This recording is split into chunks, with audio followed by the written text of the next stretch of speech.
Yes 13 Shekhawati Bhaskar के 13 जून के paper में ऐसा छपा है कि राजस्थान सरकार 244 स्कूलों को जिनमें 10 विद्यार्थियों से कम संख्या है उनको दूसरी स्कूलों में मर्ज करने की बात कही गई है।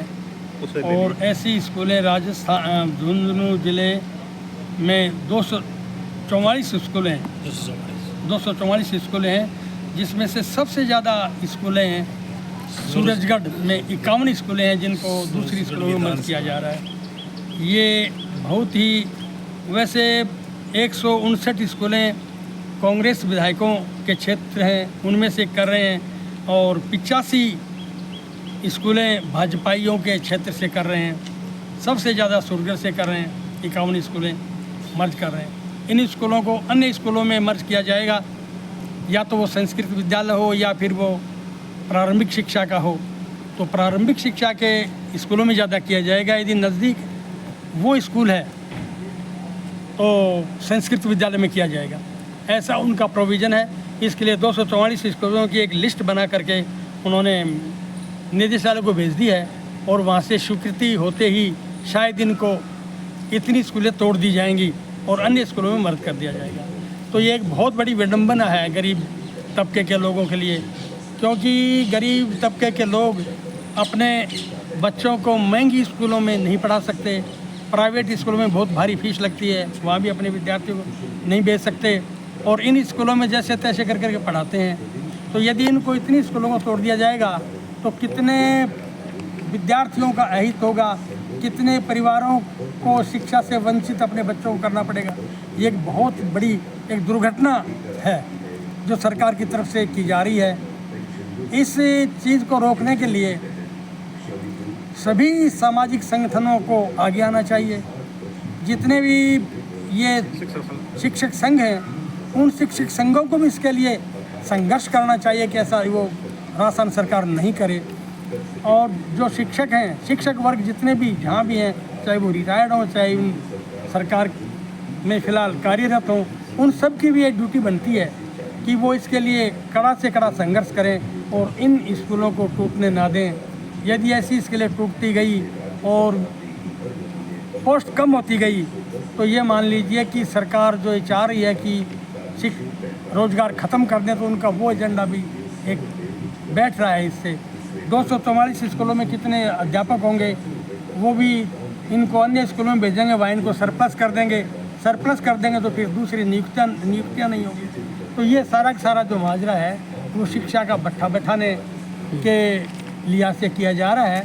तो मैं पुरजोर शब्दों से निवेदन करना चाहता हूँ सभी लोगों से कि वे सब उठ खड़े हों और इसके लिए ज़बरदस्त एक आंदोलन किया जाए कि सरकार ऐसा नहीं करे, क्योंकि सरकार पर दबाव बनाएंगे तभी ये स्कूलें बच पाएंगी, वरना सरकार तो इन स्कूलों को तोड़ने पर, इन स्कूलों को बर्बाद करने पर तुली हुई है। तो हम सबको सावचेत हो जाना चाहिए, सबको मिलकर के प्रयास करना चाहिए ताकि कि ये स्कूलें तोड़ी न जा सकें। सर आप अपना परिचय दीजिए। मैं मोतीलाल डिगरवाल, पूर्व प्रधानाचार्य government senior secondary school Sultana से रिटायर हुआ हूँ और शिक्षा जगत से जुड़ा हुआ हूँ। मैं शैक्षणिक कार्यों में अनवरत भाग लेता रहता हूँ। जहाँ कहीं भी मुझे स्कूलों में जाने का मौका मिलता है तो मैं उनका एज ए निरीक्षण भी करता हूँ, मेरी सलाह भी उनको देता हूँ और मैं प्रयास करता हूँ कि शिक्षा को सुधारा जाए।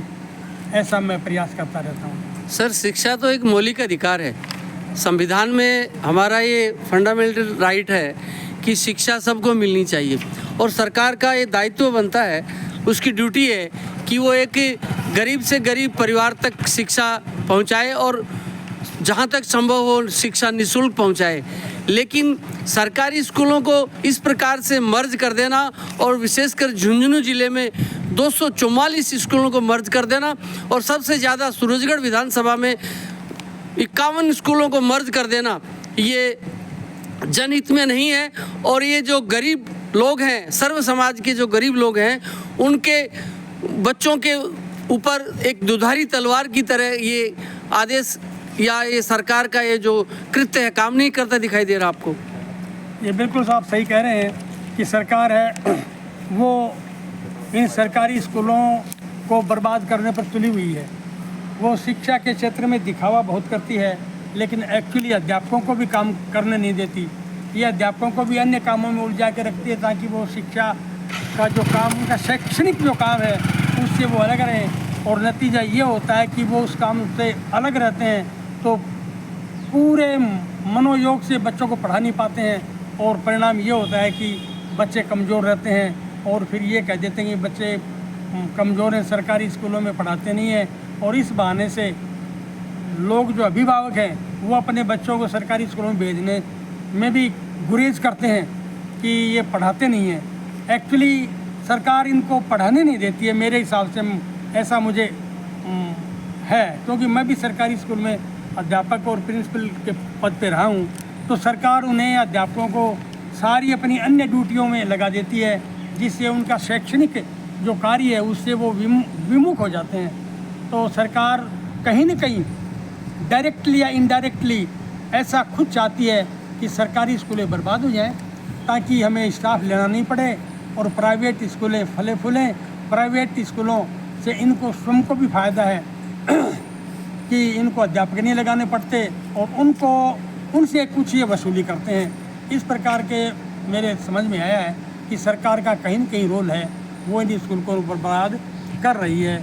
ऐसा नहीं होना चाहिए। जब तक हम जन जागरण नहीं होगा, यहाँ के MLAs आदि, जबकि 51 स्कूलें हमारे झुंझुनू जिले में सबसे ज़्यादा सुरगढ़ क्षेत्र में तोड़ी गई हैं, और यहाँ के जो विधायक हैं श्रवण MLA जी, उन सब को भी इस काम के अंदर आकर के जनता को बताना चाहिए और आकर के आंदोलन खड़ा करना चाहिए। हम सब उनको मिलकर के कदम से कदम मिलकर चलने के लिए साथ हैं कि इन स्कूलों को तोड़ा नहीं जाए।